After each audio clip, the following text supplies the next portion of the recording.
With similar figures, I'm going to help you out with a couple problems from each section of this worksheet. So what this asks you is we're trying to decide whether these two shapes are similar. They look similar because they are the same shape, but they are different sizes, so that's okay. So they do look similar, but we need to prove it. And remember, to be similar figures, they must be the same shape. So the shapes must be the same. They must have equal angles,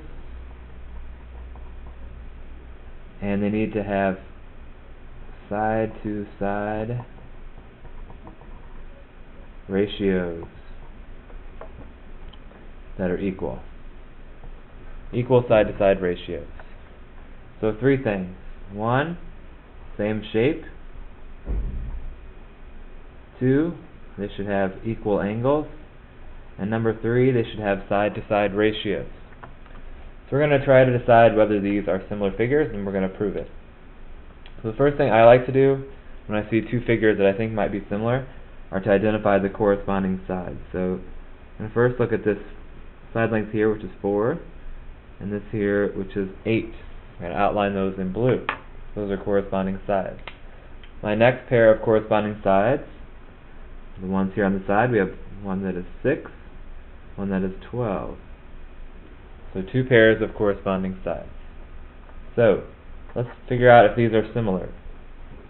So to find out whether these are similar, I'm going to first check to see if they have a common scale factor. So let's figure out the scale factor.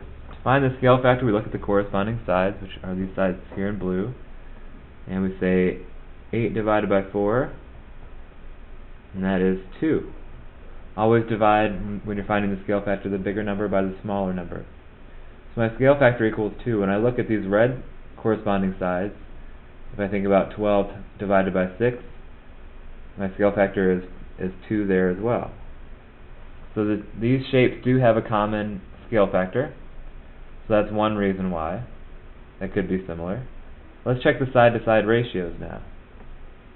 I'm going to go large to small, large to small.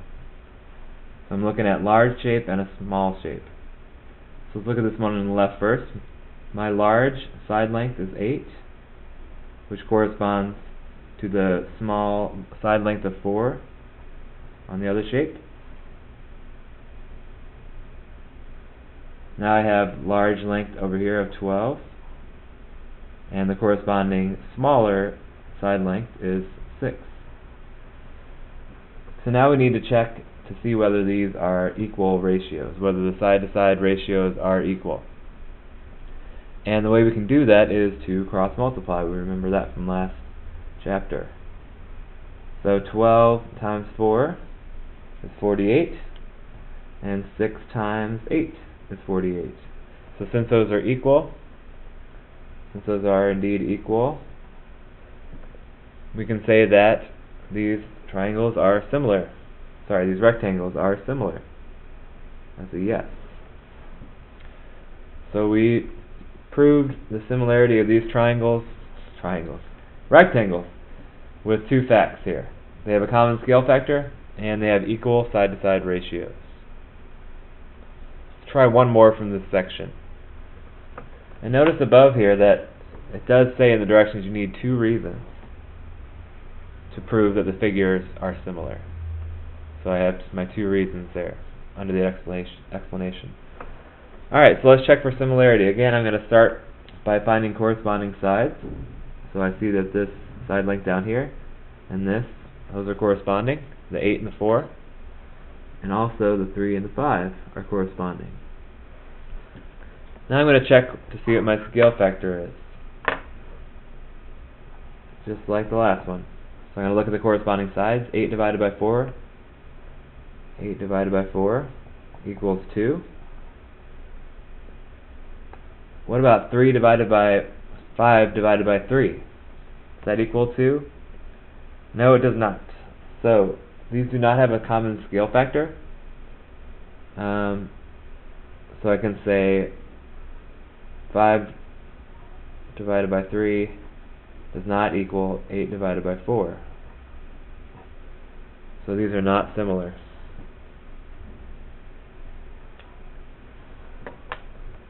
So again, not only do they not share a scale factor, these figures, but the side-to-side ratios, 5 to 3, 5 to 3, and 8 to 4, those two ratios, are not equal.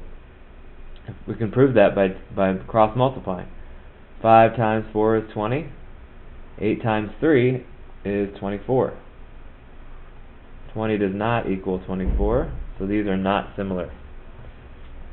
Not similar figures for number 2. Alright, let's look at the other side of the worksheet now. I'll let you finish those other ones on your own. Number 5 through 8 says that these are similar polygons. Find the missing side lengths for each.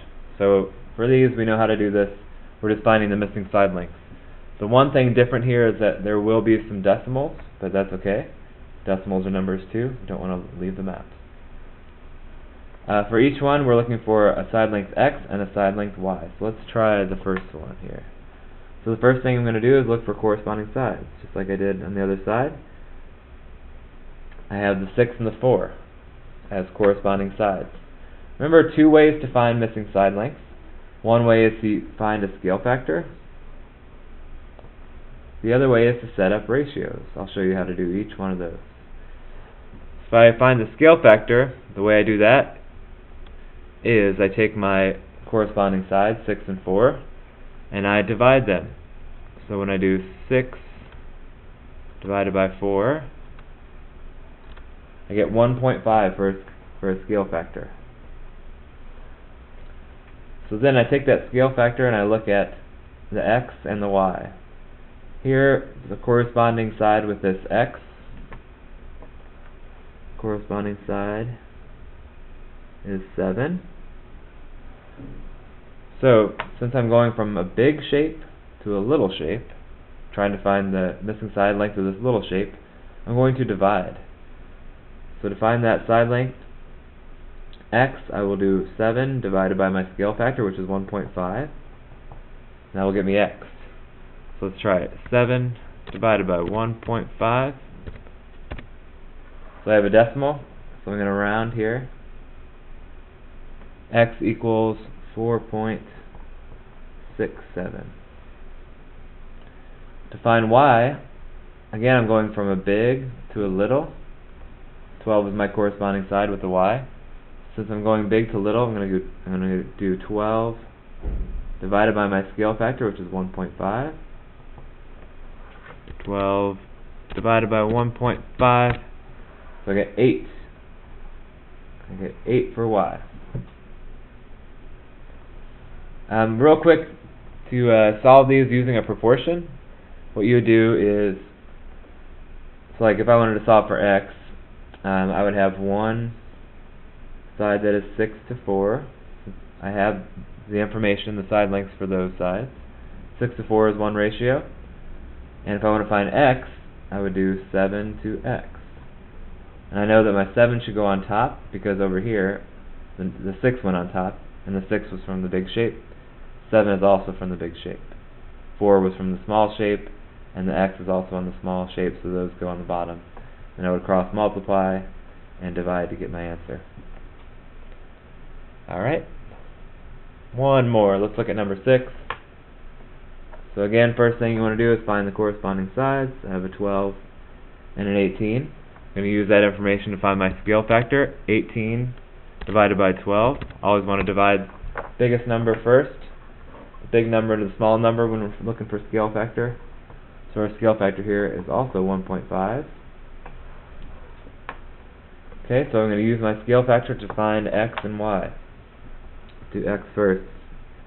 I have x there. The corresponding side with x is at 12. So I'm going to use my scale factor.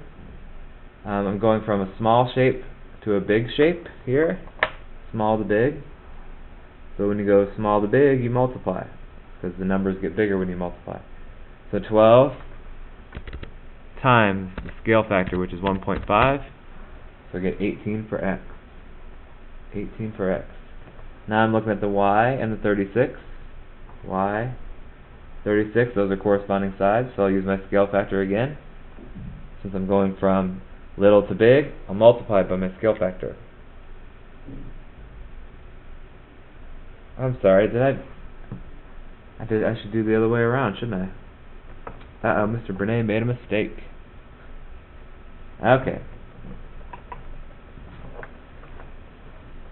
Okay, so we're going big to little here when we go from 36 to y. So we actually need to divide. When we go from the 36 to the y, we need to divide. 36 divided by the scale factor. 36 divided by 1.5, we get 24.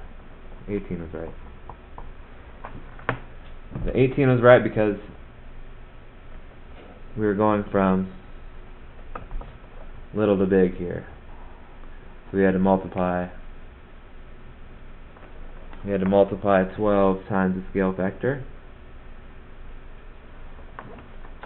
And then since we went big to little, to get the y, we had to divide. So when you're going little to big, you multiply. When you're going big to little, you divide. Please try the rest on your own, and good luck.